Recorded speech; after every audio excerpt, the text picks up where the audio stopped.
Battery level is low. The Dito aircraft nag-crash yung aking go drone. home. Nung pumunta ako dito sa Isabela dahil will be done. Nandyan ako sa summit, pinalipad ko yung aking drone na 6 Typically low years battery. nang mahigit. Bali, second na crash niya to, pero ito ang pinakagrabe kasi ang taas, more than 100 meters ang kanyang binaksakan.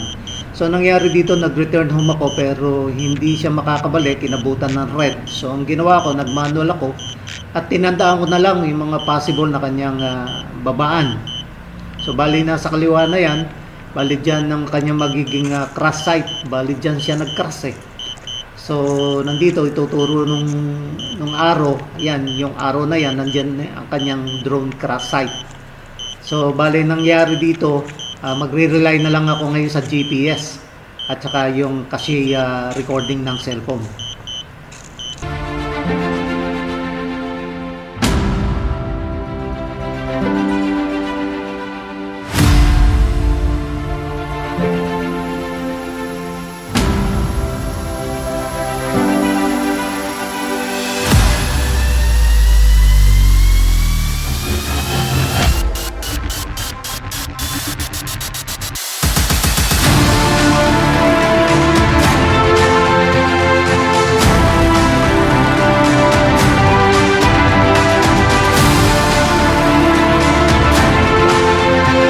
Okay, pala dito ito.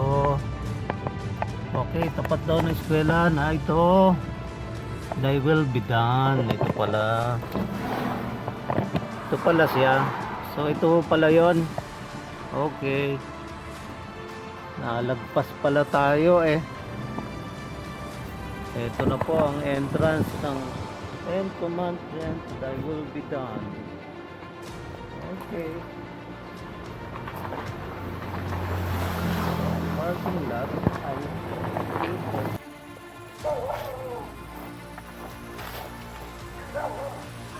welcome brothers and sisters to the 1000 steps to heaven. Heroes Hill, Isabela Day will be done. 80 meters cross, 60 meters Mama Mary, 14 stations of the cross, Ecumenical Church, 300 hectares God's Kingdom Community, a new city of Isabela. So ito po pala ang entrance ng Thy Will Be Done. Ito.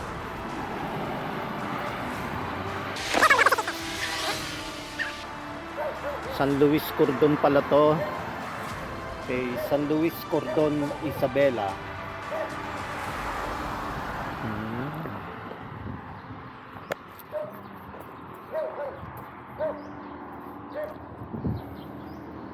Semana Santa 2024.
nandito na tayo sa summit ng Thy Will Be Done. At ito po yung pinakamalaking cross. Yan, nakikita ninyo. At narating po rin po natin itong 12 Station of the Cross. At hanapin po natin yung iba. So, kulang pa po tayo ng dalawa. Wala pa po yung 13 at saka yung 14. So, bali ito po yan. Pag inakyat po natin, yan yung vicinity map nila. Yan, no? Tapos ito po yan, 1,000 Steps to Heaven, Heroes Hill, San Luis Cordon, Isabela, Philippines. Yan ho, yung Isabela, Thy Will Be Done. 80-meter cross. Yan, tatayo pa lang yata nila yan. Pati ito si 60-meter Mama Mary, tatayo pa rin nila yan. Tapos ito, nadaanan nga natin yung 14th Station of the Cross. Hahanapin po natin yung dalawa, yung 13 at 14. Tapos ito pong 1,000 step stairway to heaven, hanapin po natin yan, yung 1,000 step. Tapos 25 foot 10 commandments, 25 foot. Hanapan din po natin yan. Yun. Siguro ito na po ang retreat house. Tapos 300 hectares God's Kingdom Community. So yan po makita natin pag drone po natin. So ngayon,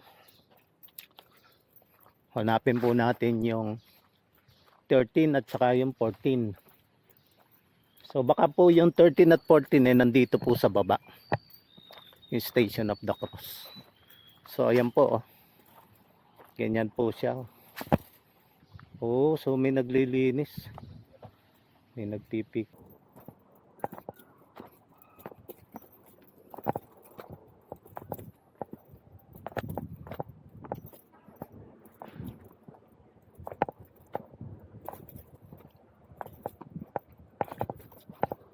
So ito yung 13, tama ako. Ito yung 13 of the cross, Station of the Cross. Ito number 13. So yung number 14 po, palagay ko nandito. Iikot tayo. Okay. So maya maya magpapalipad tayo ng drone para makita natin tong harapan. Itong Thy Will Be Done. Yan. So yun yung may kay Jesus na yon, yung may nakadipa na yon. Sa Punta Amelita daw yun doon pupunta, titingnan ko makakapunta tayo doon para maakyat natin siya. So dito ho. Yan. Ito bali yung nakikita natin doon sa ano, sa baba doon, yung Thy Will Be Done. Yan.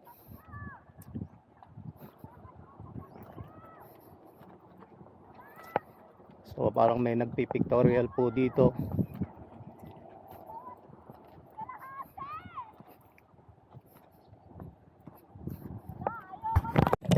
So bali yan po siya. Father, into your hands I commend my spirit. So ayun nga, yung nasa gitna, yan si Jesus. Yung magkabila na yan sila mga magnanakaw. Okay, at may dito. Nagkakatuwa ang mga kabataan. Asan yung 14 Station of the Cross, mga ining? Ay, ito. Mga tigasan ba kayo? Cordon, okay. Oh, shout out. Oh, sige. Tiga Cordon kayo. Okay. Sige, bigyan ko kayo sticker. So, yun nga. At narating na natin din itong 14 Station of the Cross. Ito ang 14, yung pinakalas. Ito.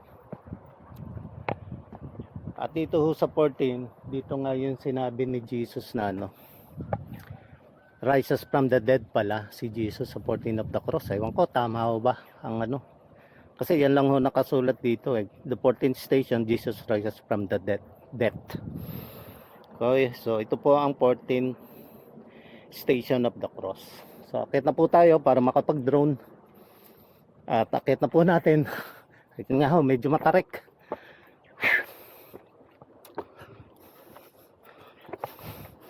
Ang lalaki ho ng hakbang. Talagang ito, sacrifice. So bali, Ito nagre-represent ito ni yung nasa sa gitna. Siyempre ito po si Jesus, ano. Ayan po, nakikita po natin yung daan. Yan po yung nagagaling po ng Nueva Ecija, Santa Fe. Yan po. Tapos yung papunta po diyan, yung padiretso, papunta po yan ng ano, ng mga Tugigaraw, Apari, Cagayan. So ito pong cross na ito, nagre-represent siya nasa gitna. Siyempre yan po si Jesus Christ. At yung dalawa, hanapin po natin at i-ano natin kung sino itong dalawa na nasa gilid. Alam ko yan, ano yan eh. Yan yung mga magnanakaw doon according to Bible story. Tapos doon to sa farther na malayo na yon, nandun po si Jesus Christ. So yun, nakadipa. So ayun, mamaya tignan mo natin kung makikita pa rin sa drone yun. So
At ito na nga ho, mag-uumpisa ang Kalbaryo at Penitensya sa pag-akyat ng Isabela Thy Will Be Done. Ang nangyari po dito, yung aking pong drone nga ay nag-crash dyan sa gilid ng Isabela Thy Will Be Done. Ayan, dyan sa summit.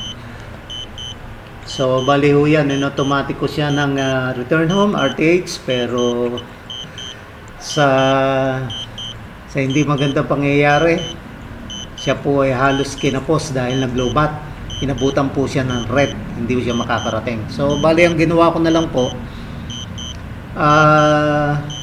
minanual ko siya, tapos para makita ko siya kung saan ko siya pwedeng ibaba ng medyo safe. So, bali ito nga ho, tinatandaan ko yung ground na maaaring kung saan ko siya babaan, inaakit ko pa siya ng konti. Nung binabalik ko na po siya dito sa site na medyo malapit-lapit na madali ko siya matandaan, bali ang napili ko po sa yung nasa gawing kanan.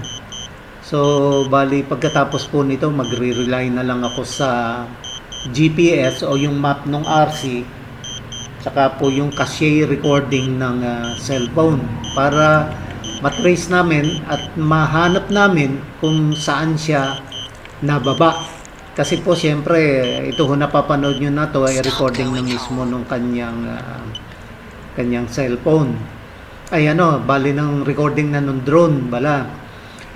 So bali ho ito yung drone nung makuha namin nung hanap namin, ang nangyari, yung drone na umaandar, okay naman, kaya lang, yung recording niya, nung i-check ko, ay walang record, may error na cannot play.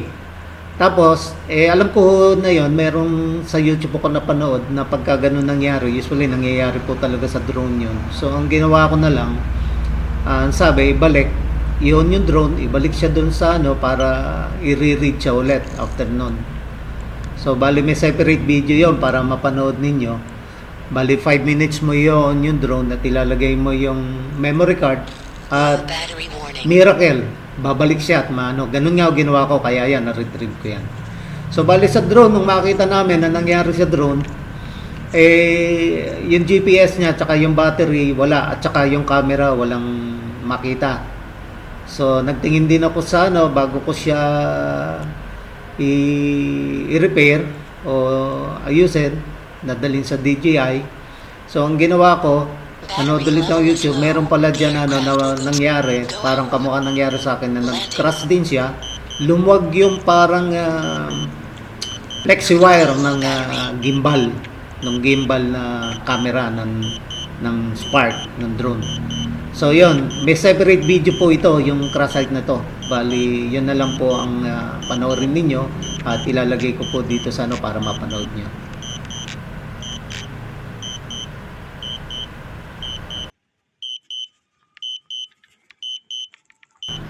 So ayan, ito kasalukuyang nagre-record ako ng ganito para do sa kasi ng cellphone. Madali namin siyang mahanap at matrace kung saan siya talaga naglanding. So bali ang crash site po niya, dito humina na ang battery niya. So bali yan po yung crash site niya, yung lugar na yan. So bali ito na nga at pinuntahan na namin yung crash site. Ako mag-isa hindi ko kagad nakita mahigit 2 oras ako naghanap. Yan yung actual ng crash site niya, patulong ko yung 2 bata. Okay, ito yung 2 bata tumulong sa akin sa paghanap ng drone. Ano nga pangalan niyo ulit? EJ po. Ha? EJ po. EJ Mandak po. EJ Mandak, tsaka ikaw? Alvin po. Alvin Blanco po. Alvin Franco. Blanco po. Blanco. Opo. Okay, yan ha. Yan, maraming salamat sa inyo. Kung di dahil sa 2 na yan, hindi ko makita yung drone ko. Okay. Sige.